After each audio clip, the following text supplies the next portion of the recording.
ప్రార్థన. మహాపరిశుద్ధుడా, ప్రేమగల మా తండ్రి, కృపగల మా యేసయ్య, మీ పరిశుద్ధ నామమునకు స్తోత్రాలు. ఈ యొక్క ఉదయకాల సమయంలో మీ నాది సంకల్పంలో భాగంగా దీన సేవకు నన్ను ప్రభు ప్రాంతానికి నడిపించి నీ ప్రజలని వారితో ప్రభు కొద్ది నిమిషాలు వాక్యము ద్వారా మట్టిగట్ట నన్ను మీ వాక్యం ద్వారా ప్రజలతో మాట్లాడబోతున్నందుకు స్తోత్రాలు తండ్రి. ప్రతి ఒక్క హృదయాల్లో నీరు కట్టి వాక్యాన్ని ఫలింపచేయను ఆయన. అచ్చలుకు నన్ను నిసులు చాటు మరుగుపరుచుకుని ముఖ్యంగా నా సొంత జ్ఞానం బంధించి మీ ఆత్మ జ్ఞానము ద్వారా నీ ప్రజలైన వారితో స్పష్టంగా మాట్లాడి వాక్యానుసారంగా బ్రతకడానికి కావలసిన కృప దయచేయమని యేసునామమున బట్టి అడుగుచున్నాం తండ్రి. రైట్. హెబ్రీయులకు రాసిన పత్రిక 11వ అధ్యాయము 21వ వచనాన్ని చదువుకుందాం. హెబ్రీయులకు రాసిన పత్రిక 11వ అధ్యాయము 21వ వచనాన్ని చదువుకుందాం. విశ్వాసమును బట్టి యాకోబు అవసాన కాలమందు యోసేపు కుమారులలో ఒక్కొక్కరికి ఆశీర్వదించి తన చేతికర్ర మొదలు మీద ఆనుకొని దేవునికి నమస్కారం చేసెను. Praise the Lord. Hallelujah hallelujah. Right. అవసాన దశ అనగా మరణకాలము సమయించినప్పుడు భక్తుడైనటువంటి యాకోబు తన చేతి కర్ర మీద ఆనుకొని తన జీవితంలో మరణకరమైన సమయంలో ఏ విధంగా తన బిడ్డలందరినీ కూడా పిలిచి ఆశీర్వదించాడో ఒక విలువైనటువంటి సత్యాన్ని ఈ హెబ్రీ గ్రంథకర్త మరొక్కసారి బైబిల్ గ్రంథంలో విశ్వాస వీరుల యొక్క జాబితాను గూర్చి వివరించేటప్పుడు ఈ యాకోబును గూర్చి కూడా చక్కని ప్రస్తావనని తీసుకొచ్చాడు. అక్కడ ఆయన వాడినటువంటి ఆయుధము దేని మీద అతడు ఆనుకున్నాడని వాక్యం చెప్తుందంటే చేతి కర్ర మీద ఆనుకుని ఉన్నాడు. అసలు బైబిల్ గ్రంథంలో చేతి కర్రను గూర్చినటువంటి ప్రస్తావనలు చాలా ఉన్నాయి. చాలా ప్రాముఖ్యమైనది చేతి కర్ర అనేది.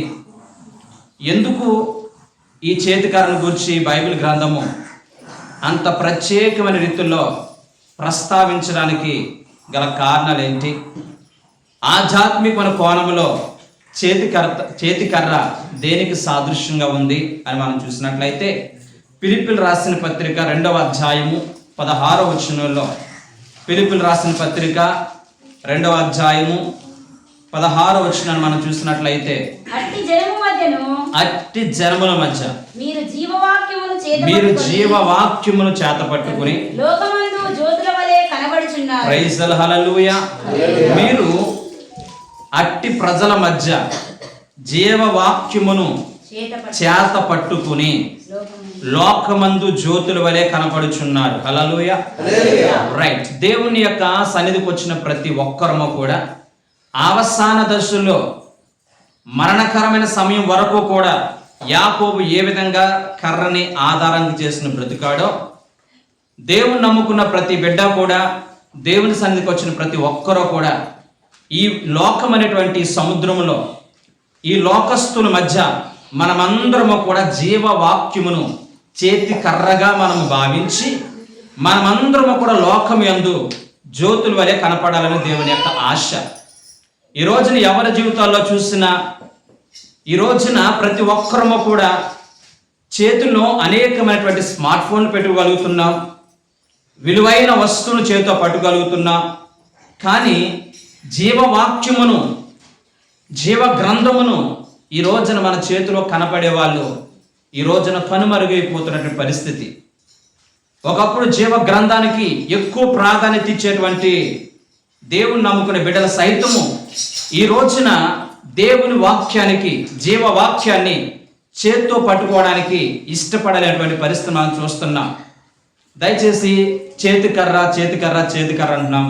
అలా చేతికర్ర చేసినటువంటి అద్భుతాల గురించి మనం విన్నట్లయితే కొంతమంది భక్తుల జీవితంలో దేవుడు చేసినటువంటి ఆశ్చర్య కార్యాలలో మొట్టమొదటి మనకు గుర్తొచ్చే వ్యక్తి భక్తుడైనటువంటి మోషే ఐగుప్తు దేశం నుంచి ఇశ్రాయేలు ప్రజలందరినీ కూడా కానాను దేశం నడిపించేటువంటి నాయకుడుగా అతడు ఐగుప్తు దేశం నుంచి బయటకు వచ్చేటప్పుడు దేవాతి దేవుని యొక్క నుంచి అతడు పొందుకున్నటువంటి విలువైన ఆయుధం ఏదైనా ఉందంటే కేవలం చేతికర్ర.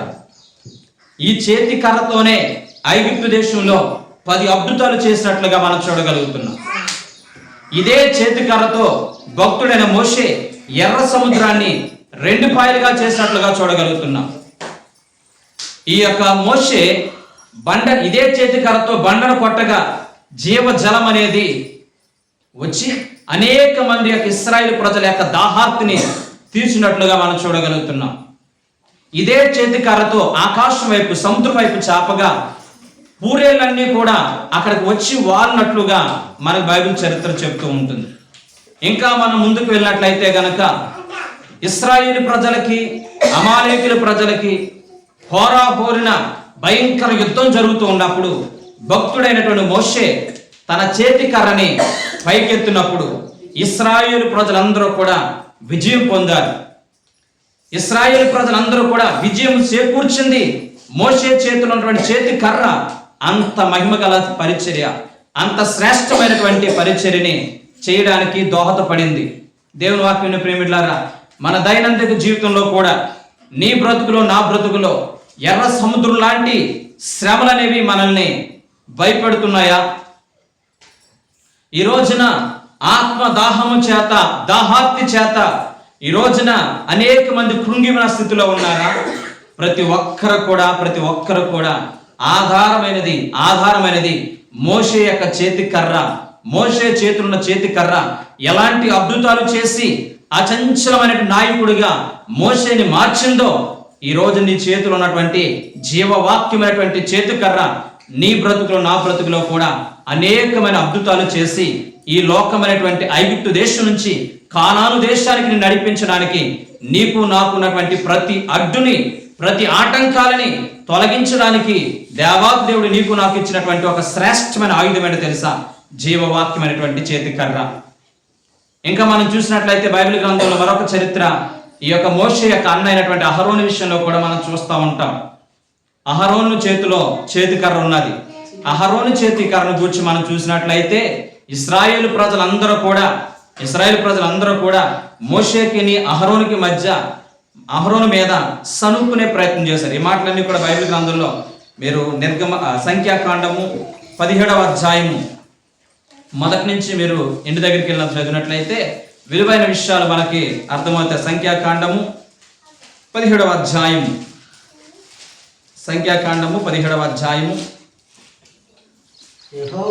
చాలండి. ఇంటికి వెళ్ళిన తర్వాత మీరు చదివే ప్రయత్నం చేయండి. అక్కడ జరిగినటువంటి 16 నుంచి మీరు అంతా కూడా చూసినట్లయితే మోషేకి అహరోనుకి కొంతమంది వ్యతిరేకంగా సనుగుడు ప్రారంభించారు.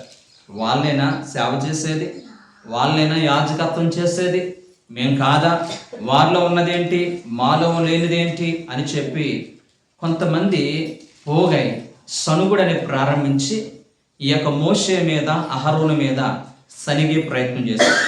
సంఘానికి సనుగుడు అనేది చాలా ప్రమాదకరమైనది. ఈ రోజున అనేక సంఘాలు విచ్ఛిన్నమైపోవడానికి, పతనమైపోవడానికి కారణం తెలుసా? సంఘంలో ప్రారంభమైనటువంటి చిన్న సనుగుడు అలా పెద్దదైపోయి సంఘాలు కూలిపోయేటువంటి పరిస్థితి మనం చూస్తున్నాం. సనుగుడు దేవుని యొక్క దృష్టిలో చాలా భయంకరమైనటువంటి పాపము అనే విషయాన్ని గుర్తెరగండి. ఈ రకంగా ఇశ్రాయేలు ప్రజలందరూ కూడా కొంతమంది పోగై అహరోను మీద మోషే మీద సనుకున్నప్పుడు దేవుని కోపం అనేది ఇశ్రాయేలు సర్వ సమాజం మీద రగులుకున్నప్పుడు అనేక మంది చనిపోయినట్లుగా మనం చూడగలుగుతున్నాం. అలాంటి సందర్భంలో భక్తుడైనటువంటి మోషే కానీ అహరోను కానీ ఎంత అద్భుతమైన మాట రాయబడింది చూడండి. 16వ అధ్యాయము 48వ వచనం.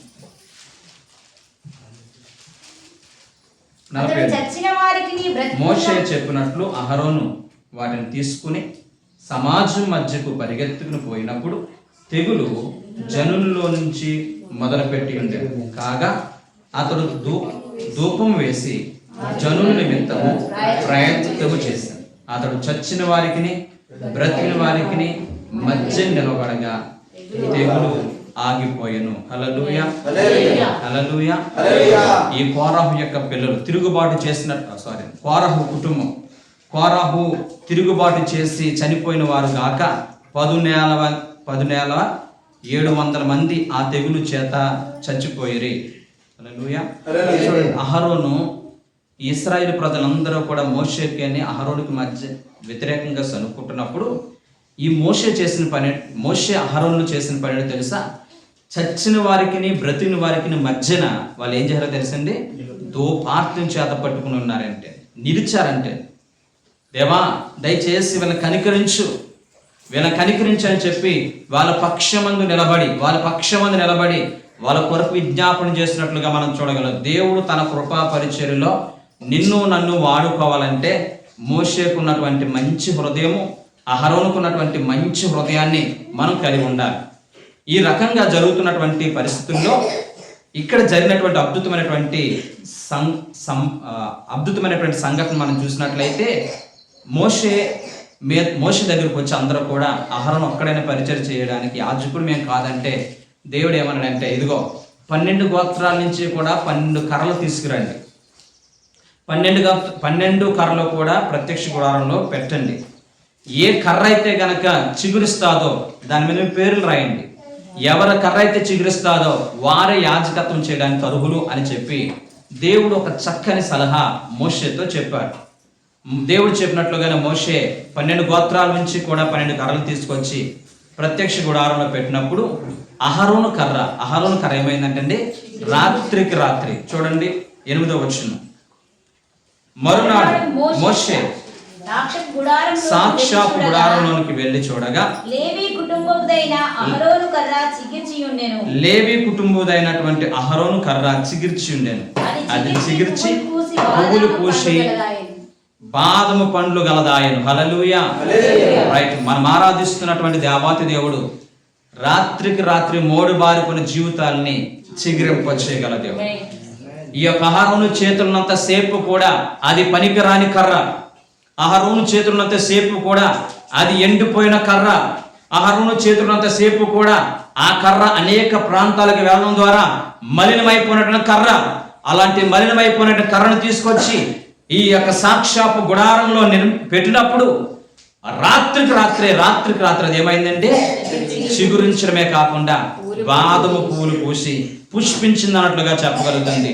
వాక్యం విన్న ప్రియమిలారా, నా దేవుని యొక్క చేతిలో కర్రగా నువ్వు మారితే నువ్వెంతగా చెడిపోయినా, ఎంతగా మోడి బారిపోయినా, ఎంతగా నీ జీవితం ఆర్థికంగాను మానసికంగా ఎండిపోయిన స్థితిలో ఉన్నా, మనం ఆరాధిస్తున్న దేవుని యొక్క సన్నిధిలో గనక ఆ యొక్క జీవితాన్ని పెట్టే ప్రయత్నం చేస్తే రాత్రికి రాత్రి అహరోను కర్రని చిగురింపజేసినట్లుగా నీ బ్రతుకు నా బ్రతుకుని మనం ఆరాధిస్తున్న జీవం గల దేవుడు బ్రతుకులను చిగురింప చేయగల దేవుడు, మోడి బారిపోయిన జీవితాన్ని చిగురింప చేయగల సమర్థుడు అనే విషయాన్ని అహరోను కర్ర ద్వారా మనకి బోధపడుతూ ఉంటుంది. మరొక సందర్భాన్ని యెహెజ్కేలు గ్రంథము 37వ అధ్యాయము 15 నుంచి 21 వచనం వరకు చివరి వరకు మీరు చదివే ప్రయత్నం చేయండి. ఇంటికి వెళ్ళిన తర్వాత చదవండి. ప్రతి ఒక్కరూ కూడా బైబిల్ గ్రంథాన్ని చదవండి. ఇప్పుడు చదివించడానికి సమయం కాదు కనుక నేను వివరించే ప్రయత్నం చేస్తాను. యెహెజ్కేలు గ్రంథము 37వ అధ్యాయము 15 నుంచి మనం చూసినట్లయితే ఇశ్రాయేలు ప్రజలు రెహబాము కాలములో అనగా సొలొమోను కుమారుడు రెహబాము కాలంలో 2 గ్రూపులుగా విడిపోయారు. ఒకరు ఇశ్రాయేలు ప్రజలు, మరొకరు యోధా ప్రజలు. ఇలా 2 జాతుల కింద విడిపోయారు. ఎఫ్రామీయులు, యోధా ప్రజల కింద. ఇలా విడిపోయినటువంటి ఇశ్రాయేలు ప్రజల్ని ఉద్దేశించి యెహెజ్కేలుకి ఒక దర్శనం చూపించి, ఇదిగో కర్ర, చూడండి ఫస్ట్ మాట చదవండి 15వ వచనం. మరియు యెహోవాకు నాకు ప్రత్యక్షమై ఇలాగ సెలవిచ్చెను, నరపుత్రుడా నీవు కర్ర తునక ఒకటి తీసుకొని దాని మీద యూదా వారిదనియు వారి తోటి వారకు ఇశ్రాయేలీయుదనియు పేర్లు వ్రాయుము. మరి ఒక తునక తీసుకొని దాని మీద ఎఫ్రాయిమునకు తునక అనగా యోసేపు వంశస్థులదనియు వారి తోటి వారకు ఇశ్రాయేలు వారిదనియు వ్రాయుము. అప్పుడు అది ఏకమైన తునకయగునట్లు ఒకదానితో ఒకటి అవి జోడించుము, అవి నీ చేతిలో ఒకే తునక యగును. ప్రైజ్ హల్లెలూయా, హల్లెలూయా. ఈ కర్రకున్నటువంటి ఉన్నతమైనటువంటి కృప ఏంటో తెలుసండి. అప్పటికి ఇశ్రాయేలు ప్రజలు విడిపోయారు. విడిపోయిన ఇశ్రాయేలు ప్రజల్ని హెజ్కేలు గ్రంథకర్త ద్వారా దేవుడు ఒక దర్శనం చూపించి, ఇదిగో ఈ చేతి కర్ర, ఈ కర్ర తునకలైపోయింది, ముక్కలైపోయింది, విడిపోయింది. దయచేసి దీని మీద యోధా అని రాయి, మరొక దాని మీద ఎఫ్రాయిం అండ్ ఇశ్రాయేల్ అని రాయి. ఇలా తునకలైపోయినటువంటి కర్రలన్నింటిలో కూడా ఒకదానితో ఒకదానితో అతికి నువ్వు ఏక కర్రగా నువ్వు దాన్ని చేయవాలి. అది నీ చేతిలో ఒకటే తునక అవ్వాలి, ఒకటే కర్రగా మార్చబడాలి. ఈ రోజున చేతి కర్రకున్నటువంటి గొప్ప మహిమ ఏంటో తెలుసా? విడిపోయినటువంటి కుటుంబాన్ని, విడిపోయిన వ్యక్తుల్ని, విడిపోయిన వ్యక్తులుగా ఉండడం దేవుని చిత్తం కాదు.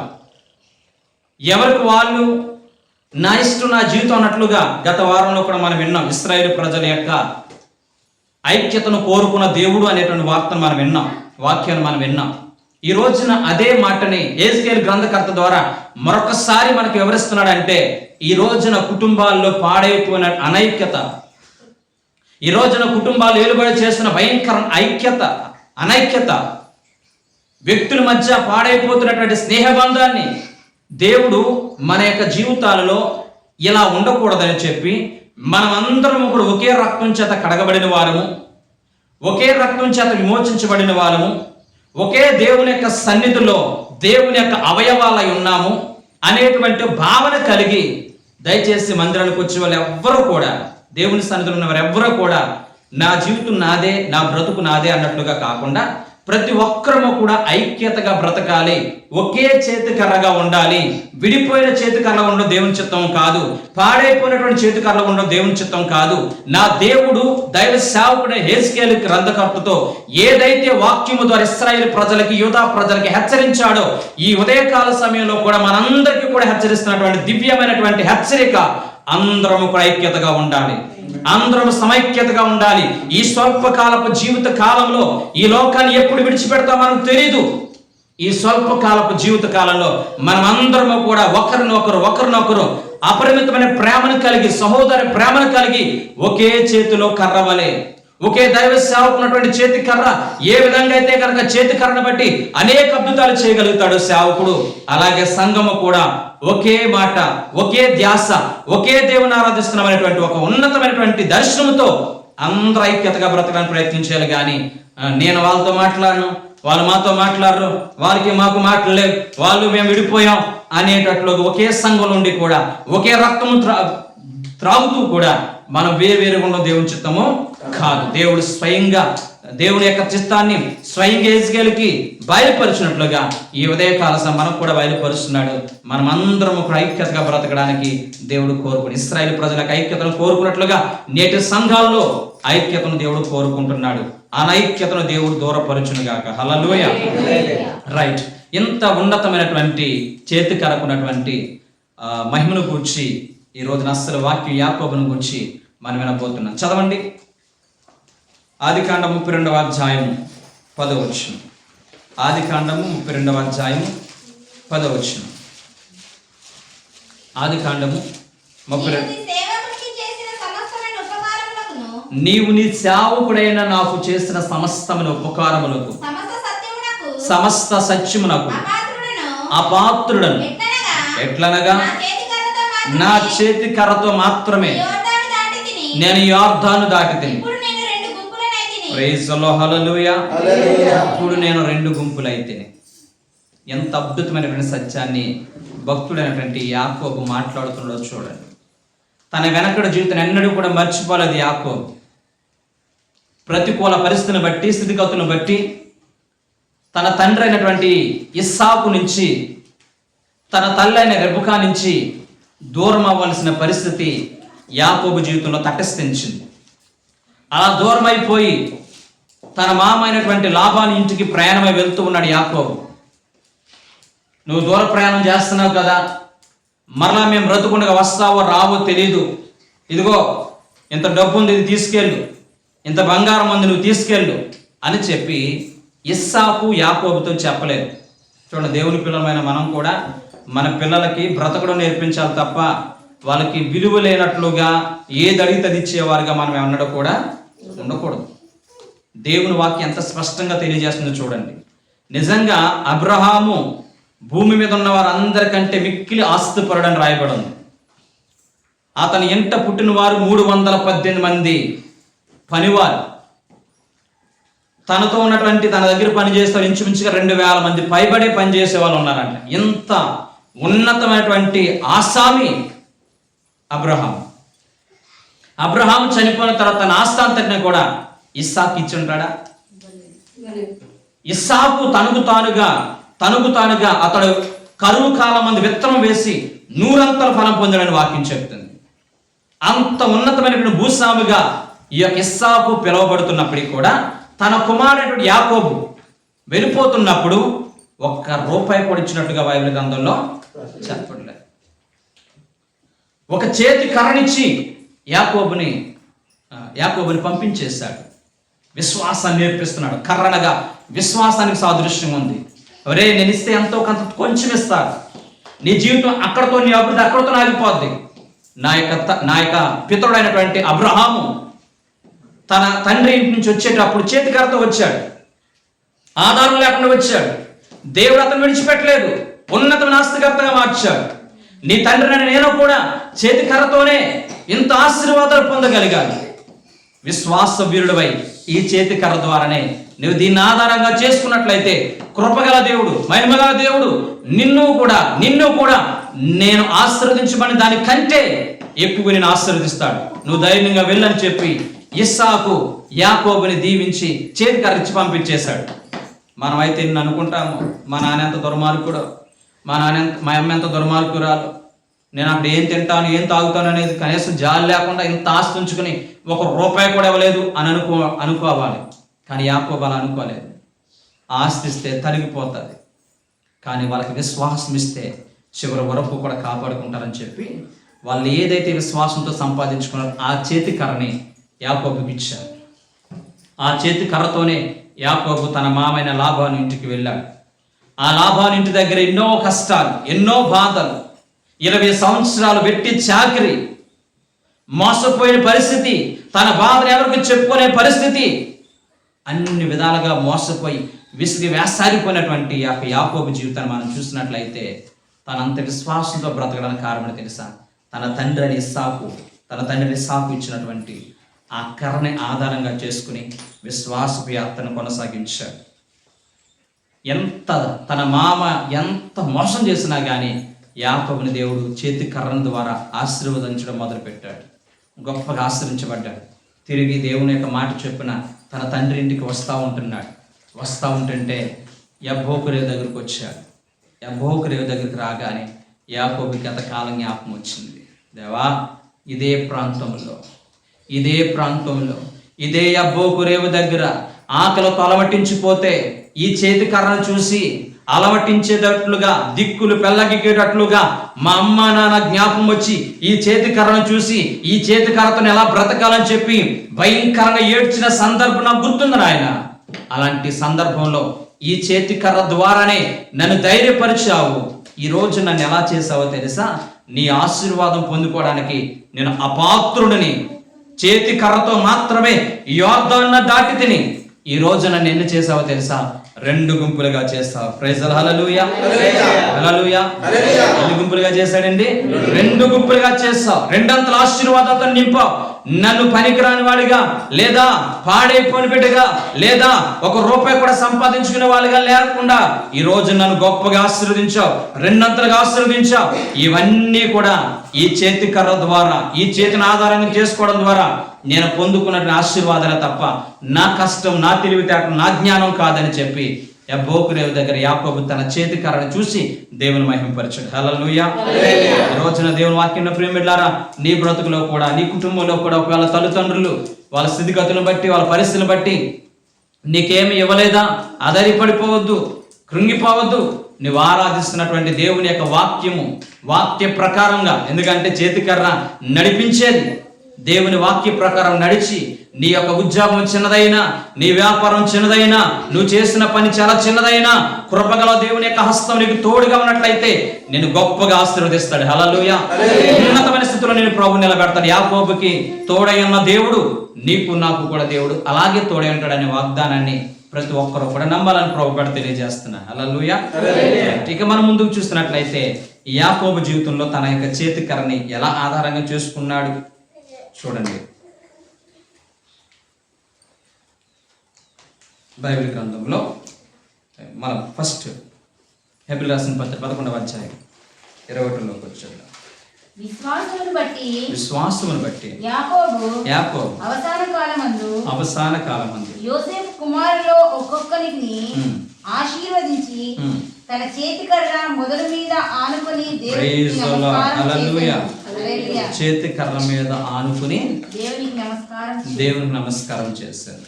ఇక్కడ జరిగినటువంటి ఈ ఆదికాండం 32వ అధ్యాయం అంతా కూడా చూసినట్లయితే యబ్బోకు రేవు దగ్గర చూడండి. యబ్బోకు రేవు దగ్గర యాకోబు రాత్రంతా కూడా దేవునితో పెనుగులాడాడు.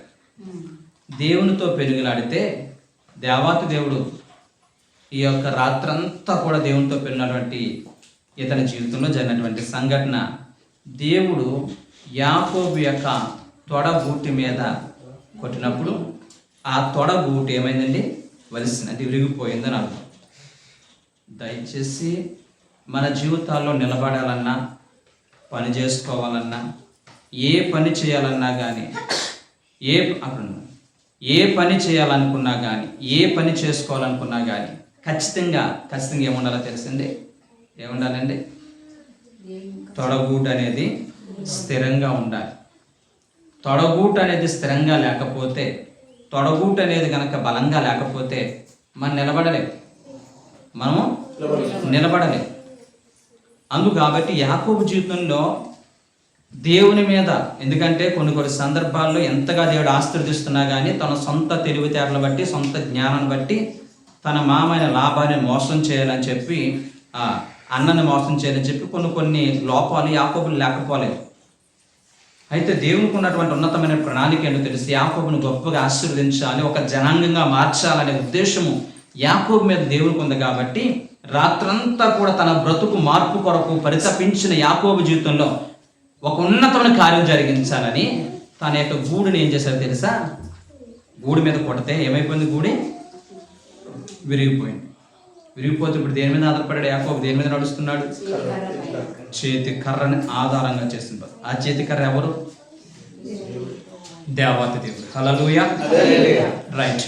దేవుడు ఎందుకు యాకోబుని ఈ యొక్క తొడగూటు మీద కొట్టాడంటే తనకి డిసిప్లిన్ నేర్పించడానికి, క్రమశిక్షణ నేర్పించడానికి, అన్ని విషయాల్లో కూడా దేవుని మీద ఆధారపడడం నేర్పించడానికి, ప్రతి విషయంలో కూడా దేవుని మీద నమ్మిక ఉంచాలని ఉద్దేశంతో దేవుడు ఇతని యొక్క తొడగూటుని ఏం చేశాడండి? విరగొట్టాడు. ఈ తొడగూటును గట్టి సందర్భం మనం చూసినట్లయితే ఫిలిస్తీన్ని చంపేటప్పుడు సంసోను కూడా, ఫిలిస్తీన్ని ఓడించేటప్పుడు సంసోను కూడా అందరినీ ఎక్కడ కొట్టేవాడని తెలిసింది? తొడగూడుని కొట్టేవాడు. అంటే అలా కొడితే ఎక్కడో అక్కడ అలా పడిపోయేవారు అంతే. ఇంకా అలా బతకరో చచ్చిపోరు. ఎంత బాధ చూడండి. అలా కుప్పల కింద పడేసి వెళ్ళిపోయాడు అంటే ఈ యొక్క సంసోను. అంత బలమైన వాడు. కనపడ్డట్టుగా తొడగూటు మీద కొట్టేసేవాడు, అలా పడేసేవాడు, వెళ్ళిపోతూ ఉండేవాడు. అలా ఫిలిస్తీన్లందరినీ కూడా సంసోను భయపెట్టాడు. అంటే ఒక తొడగూటు అనేది పని చేయకపోతే మనము నిలబడలేము, మనము పని చేసుకోలేము. అంటే మన జీవితాల్లో కూడా దేవాతి దేవుడు అన్ని విషయాల్లో కూడా ఆయన మీద ఆధారపడాలని దేవుడు కోరుకుంటున్నాడు. ఇప్పటికే మన జీవితాలలో సగం లోకం, సగం దేవుడు, సగం మన యొక్క చిత్తం, కొంత లోక చిత్తం.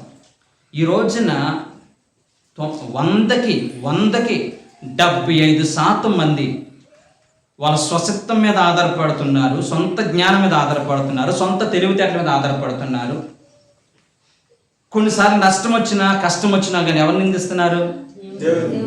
దేవుని నిందిస్తున్నారు, దేవుని ప్రేమ నిందిస్తున్నారు.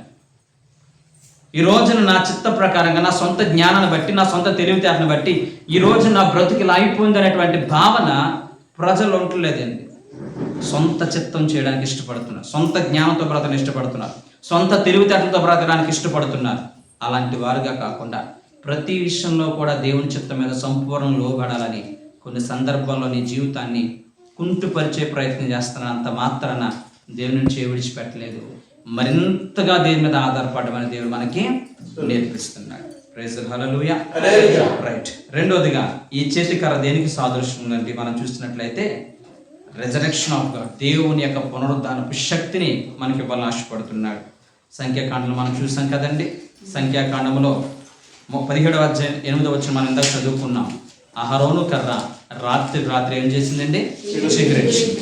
యెహెజ్కేలు గ్రంథం 36వ అధ్యాయం 8వ వచనం కూడా చూడండి. యెహెజ్కేలు గ్రంథం 36వ అధ్యాయం 8వ వచనం చదువుతున్నాను. ఇశ్రాయేలు పర్వతులారా, ఇక కొంతకాలంలోకి ఇశ్రాయేలులకు నా జనులు వచ్చెదరు. మీరు చిగురు పెట్టి వారి కొరకు మీ ఫలములను ఫలించెదరు. నేను మీ పక్షమునున్నాను. నేను మీ తట్టు తిరుగుగా మీరు దున్నబడి విత్తబడదు. మీ మీద మానవ జాతిని అనగా ఇశ్రాయేలు అందరినీ కూడా విస్తరింపచేస్తాను. నా పట్టణము నివాసులు వత్తురు, పాడైపోయిన పట్టణమును మరలా కట్టుదును. మీ మీద మనుషులను పశువులను విస్తరింపజేసేదను.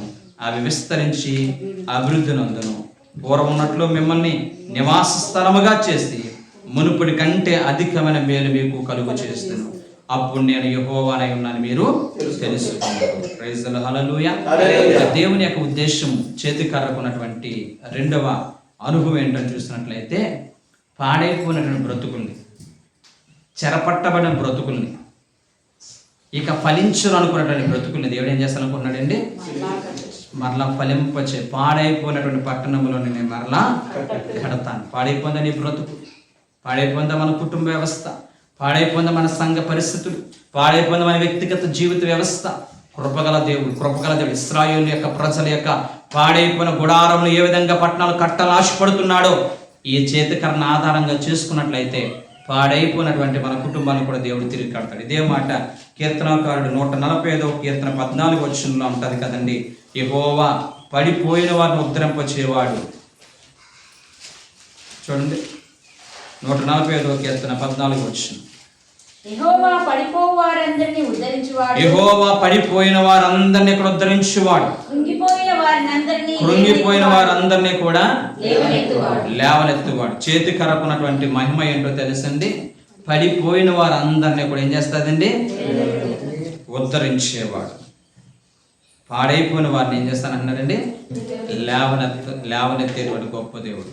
అంటే కృపగల దేవుని యొక్క కర్రను మన ఆధారంగా చేసుకున్నట్లయితే పడిపోయినటువంటి మన యొక్క జీవితాలని తిరిగి నిలబెట్టగల సమర్థుడు. ఎంతగా నువ్వు పాడైపోయినా, ఎంతగా నా ప్రభుకు దూరం అయిపోయినా, నువ్వు ఆ చేతి కర్రని దేవుని వాక్యాన్ని ఆధారంగా చేసుకుని నీకు బ్రతకాలని ఆశ ఉన్నట్లయితే పాడైపోయిన పట్టణం తిరిగి కట్టినట్లుగా, పడిపోయిన వాళ్ళ జీవితాలు ఉద్ధరింప చేసినట్లుగా మన యొక్క జీవితాల్ని నేల నుండి, అదే కీర్తన 113వ కీర్తన 8వ వచనం ఉంటుంది కదా, ఆయన నేల నుండి దరిద్రులను లేవనెత్తువాడు, పెంట కుప్పల నుండి బీదలను పైకి లేవనెత్తువాడు. హల్లెలూయా.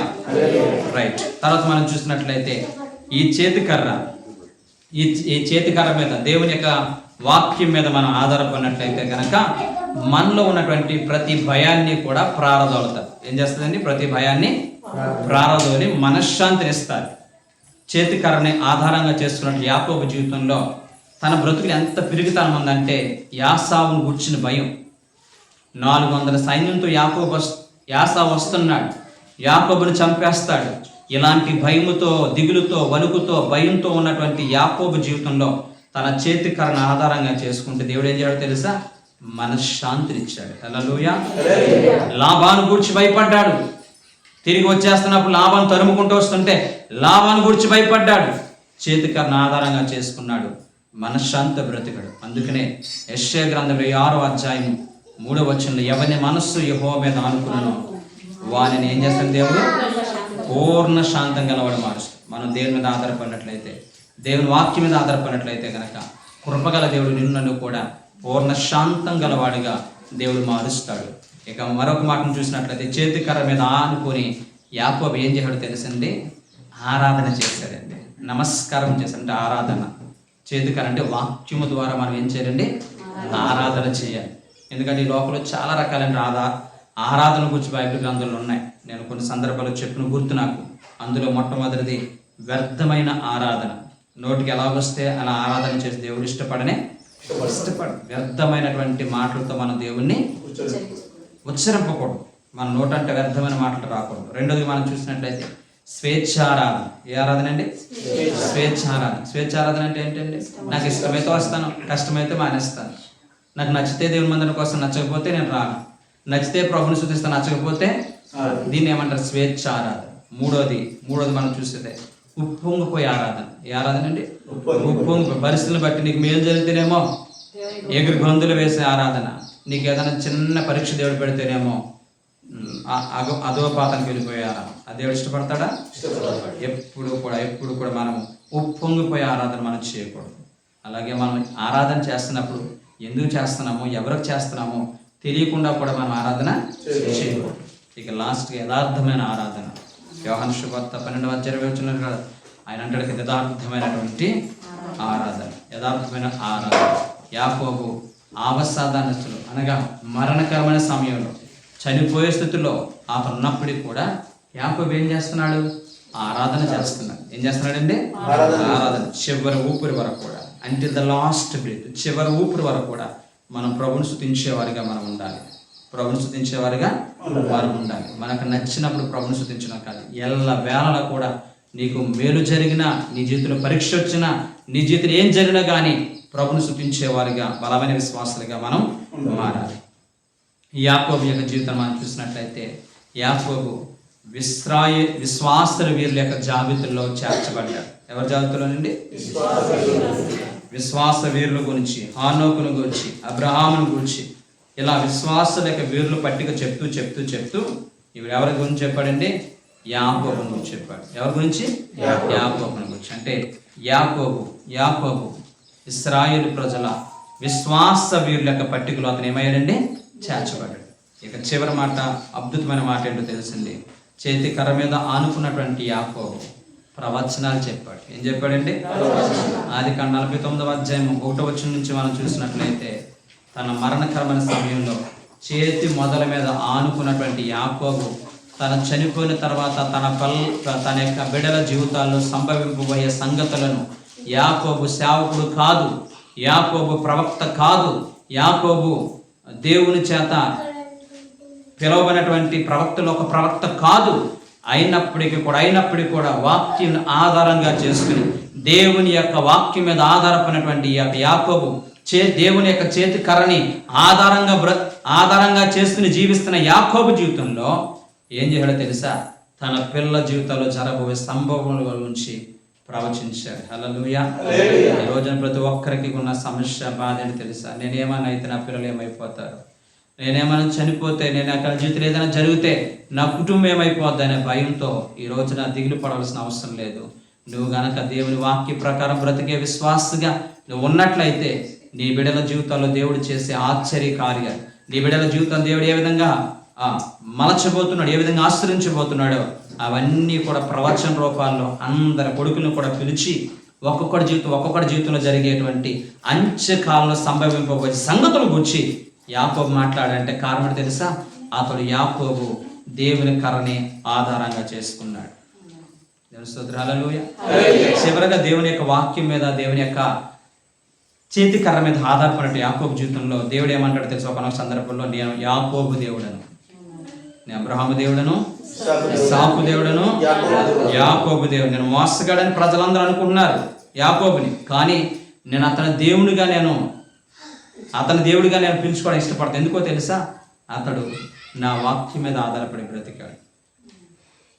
అతడు నా వాక్యాన్ని చేతి కర్రగా ఆధారం చేసుకుని బ్రతికాడు.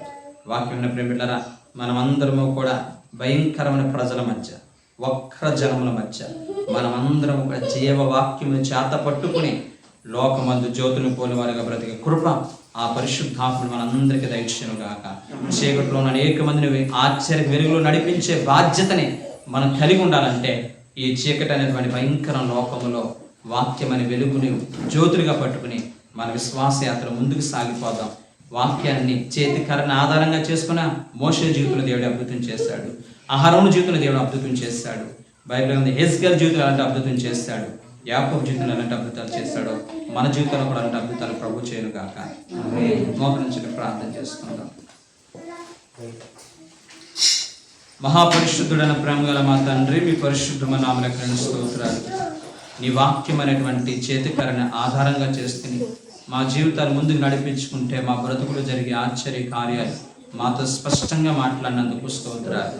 ఎంతకాలం నా యొక్క బుద్ధి మీద, జ్ఞానం మీద, తెలివితేటల మీద, ఆలోచన మీద ఆధారపడి ఇంతకాలం బ్రతకలేమో ప్రభు నన్ను క్షమించి ఇక నుంచి నీ వాక్యం ప్రకారంగా నేను బ్రతకడానికి కావాల్సిన కృప దయచేసి నీ పరిశుద్ధమైన సన్నిధికి వచ్చిన ప్రతి బిడ్డను కూడా పేరు పేరు చెప్పిన దీవించి ఆశీర్వదించి వాక్యం ప్రతి హృదయాలు నీరు కట్టి ఫలింపజేసి నీ మీద ఆధారపడి బ్రతికేటువంటి ఉన్నత కృప ప్రతి ఒక్కరికి దయచేయమని యేసు నామమున బట్టి అడుగుచున్నాం తండ్రి.